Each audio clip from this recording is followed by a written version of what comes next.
په افغانستان کې د بشر د یو بل پټ دښمن د له منځه وړلو لپاره د هڅو دوام. په کابل کې د سرپرست حکومت له لوري د الیاباد د تدریسي روغتون په یوه برخه کې د سرطان ناروغۍ د درملنې ملي څانګه پرانیستل شوه. په دې تړاو د سرپرست حکومت له لوري په جوړ شویو مراسمو کې چارواکو وویل چې دغه څانګه به په هیواد کې د سرطان په ناروغۍ د اخته کسانو د درملنې ترڅنګ په اړوندو برخو کې ځوان کدرونه هم وروزي. دوی زیاته کړه چې د سرطان د ناروغۍ د درملنې دغه څانګه په نړیوالو ستندردونو برابره ده او په ښه شکل سره به د ناروغانو درملنه وکړي. نو د همدې پر اساس باندې د کابل طبي علومو پوهنتون د لوړو زده کړو وزارت سره په تمامه هماهنګي باندې لازمه وګڼله چې هغه امکانات چې موږ یې وس لرو په هغه برخه کې باید موږ عملاً چارې شروع کړو. نو موږ د داخلي د کانسرونو د داخلي برخه او د جراحي برخه او په عین وخت کې تشخیصیه برخه دا لازمه مناسبه وګڼله چې پرانیزو.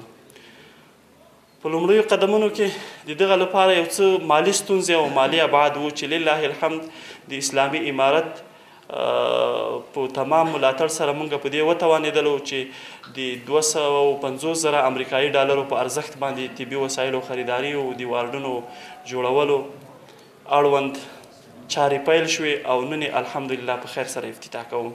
آینده لاره دا ده چې موږ باید خودکفا شو او دغه سنټر چې دا دې ته داسې د یو ډپارټمنټ په سترګه ونه کتل شي. دا باید یو کلینیک شي چې د لاندې راډیولوژي هم وي، پاتالوژي هم وي او نور ډسپلینونه چې دې سره ارتباط لري هغه هم ورسره وي. دا د شعاع برخه هم د ده سره یو ځای وي. دا به بیا رشد کوي. او دوم شی دا ده چې موږ ظرفیت سازي باندې کار وکړو. داخل ملک یې موږ کوو، د دنیا سره هم پول جوړ کړو او دا 2 سنټره چې دي د دې ترمنځ باید یو مستقیم پول وي. په الیاباد روغتون کې د سرطاني ناروغیو د څانګې مسؤلین وایي چې په دې څانګه باندې نږدې 60 میلیونه افغانۍ لګښت راغلی او د ودانۍ چارې 80% بشپړې شوې او د روان لمریز کال تر پایه به ګټې اخیستنې ته وسپارل شي. تقریبا 60 میلیونه افغانۍ نه زیات مصرف په دې ځای باندې شوی. دغه واټ چې دی د سرطاني داخله او جراحي ناروغان لپاره دی چې مجموعاً اوس موږ 22 بستره لرو چې په هغې کې جراحي او داخلا دواړه ناروغان موږ دلته تداوي کوو. د دوی په خبره چې اوس مهال یې د الیاباد روغتون په یوه ودانۍ کې خپلې چارې رسما پیل کړې او د خپلې ودانۍ د کارونو له بشپړېدو سره سم به هلته انتقال شي. په دې برخه کې خو موږ اوس په دې تعمیر کې موقتي یو. دې لپاره چې موږ تعمیر لرو هغه څو کلونه وړاندې چارې پیل شوې چې 80% یې بشپړ شوي دي. ولې دلته داخله تعمیر چې کوم نوی تعمیر د داخله ناروغانو لپاره جوړ شوی دی دم ګړی دا چې د موږ یو بل سنټر چې په جمهوریت شفاخانه کې لرو هغه 22 بستره دی چې 24 ولایتو خلکو لپاره په ولایت یو بستر هم نه رسیږي. نو دې په خاطر چې مریضانو لوټ کم شوی وي هم وبلله چې هغه شروع له دې ځایه وکړو.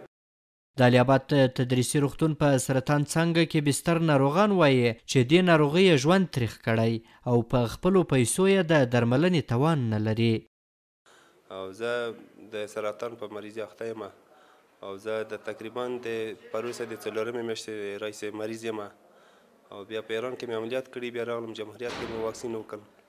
نو واکسین مې هلته وکړل، بیا یې پورون رالیږلی یم دلته. ډېر خوشحاله یو چې د موږ په هېواد کې چې 2 روغتونونه جوړ شوي په کې ډېر شلوغ او مریضان ډېر وو. او د ما دا مریضي خو دا 3.5 میاشتې شو خو یو خو بل خو هم معاینات وکړه او پرون راغلي دلته بستر شوي وو. دوی وایي په الیاباد روغتون کې د سرطان څانګې په پرانیستلو سره خوښ دي او په خبره یې چې د جمهوریت د روغتون د سرطان په څانګه کې امکانات کم او د ناروغانو شمیر زیات وو نو له همدې کبله د دوی سمه درملنه هم نه کېده. بیا اوس چې دلته چې راغلم خدای دې ښه ورسره وکړي د خلکو سره خدمت کړي هغه خپل منډه وجود ډېرې کوښښ کړي ښه دې خدای ورسره وکړي دوام راکوي. ډېر خوشحال چې یو شی پیدا شي موږ ته نو څه ته به خوشحاله کېږو. موږ ډېر خوشحاله شي په خپل وطن کې کراري جوړه شوله خوشحاله وي پرې باندې خدای دې دغسې کراري پسې راوړي. الحمدلله خدمات کوي ډاکټران خدمات کوي ښه راباندې ګرځي دوایي موایي راکوي. څه د اوس یې نه دي دلته بیا د بونې نه راخلو. د سرطاني ناروغیو دغه څانګه پر داسې مهال په افغانستان کې پرانیستل کیږي چې لا هم د دې ناروغۍ په تړاو د خلکو عامه پوهاوی کم دی او دغه راز د ناروغانو شمیر ته په کتو د درملنې مرکزونه یې هم په نشت حساب دي. احسان الله کریمي، CMG، کابل.